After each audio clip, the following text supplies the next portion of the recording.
Sampai kapan sebenarnya boleh galbay pinjol? Karena banyak banget teman-teman semuanya menanyakan hal itu. Sampai kapan sih kita itu boleh galbay pinjol? Atau bisa dikatakan, sampai kapan kita aman ketika kita galbay pinjol?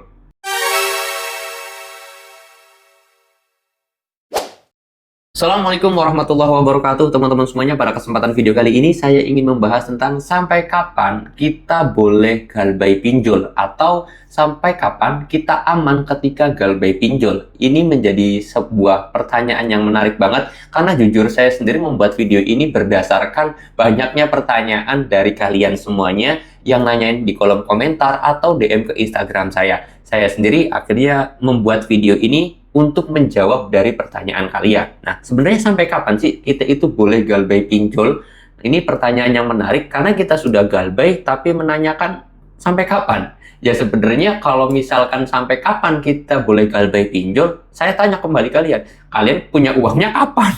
Gitu kan, kalian mau bayar apa enggak? Itu pertanyaan yang saya harus tanyakan kembali kepada kalian. Nah, kalau misalkan kalian itu nanya, sampai kapan aman galbay pinjol? Mungkin saya bisa bantu jawab. Tapi kalau sampai kapan galbay pinjol, ya tergantung kalian. Itu mau kalian itu kapan gitu loh. Terserah, mau selamanya, mau 1 tahun, mau 2 bulan, kapan kalian punya duitnya, itu terserah ya. Tetapi kalau misalkan sampai kapan aman galbay pinjol itu, ya sebenarnya sampai kapanpun tetap aman selagi kaliannya itu tidak melakukan hal-hal berbahaya untuk diri kalian sendiri.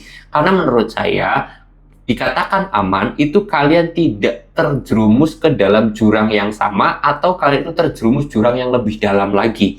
Jadi kalau kalian baru terjerumus 1 meter, ya sudahlah, 1 meter mah nggak apa-apa. Tapi kalau kalian itu malah terjerumusnya sampai ke dalam 30 meter, wah itu berbahaya banget karena terlalu dalam. Dan kalian terjerumus 1 kali, oke, nggak jadi masalah. Tapi kalau kalian itu terjerumus ke lubang yang sama berkali-kali, itu saya katakan hal ada yang bermasalah. Saya kasih contoh kasus gini, kalian sudah tahu bahwasanya melakukan pinjaman online itu memberatkan diri kalian. Minjem, nggak mampu bayar, minjem satu aplikasi, nggak mampu bayar, nggak kuat bayar, sudah berusaha sekuat tenaga tapi memang nggak mampu bayar karena faktanya seperti itu. Terus kalian mencoba lagi melakukan gali lubang tutup lubang. Padahal kalian sudah tahu kalau satu aja kalian ini sudah kewalahan, satu aja kalian itu minjem di aplikasi pinjol sudah membuat kalian stres, sudah membuat kalian depresi. Tapi kalian malah melakukan gali lubang tutup lubang. Itu yang jadi bermasalah kalau kata saya. Kalau gali lubang tutup lubangnya cuma 2 kali, oke lah, sudah langsung berhenti gitu kan, dua aplikasi langsung galbay.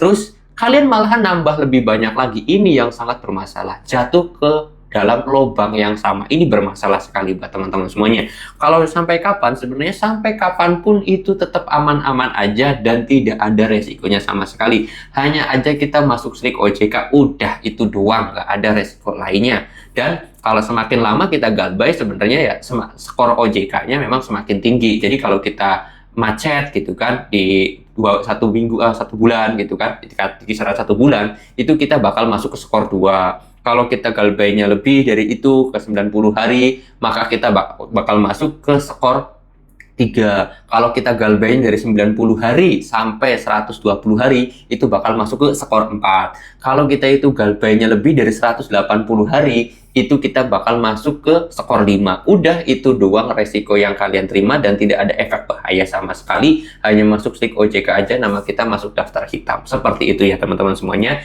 Ini perlu diluruskan dan perlu saya sampaikan dan perlu saya jawab juga. Biar teman-teman semuanya jangan pernah ketika kalian memang sudah tidak mampu lagi untuk melakukan pembayaran, memang benar-benar faktanya seperti itu, kalian lebih baik galbay, jangan pernah melakukan gali lubang tutup lubang. Karena kalau gali lubang tutup lubang, kalian jatuh ke dalam jurang yang lebih dalam lagi, dan kalian jatuh ke dalam jurang yang sama, atau lubang yang sama, terus-menerus seperti itu ya.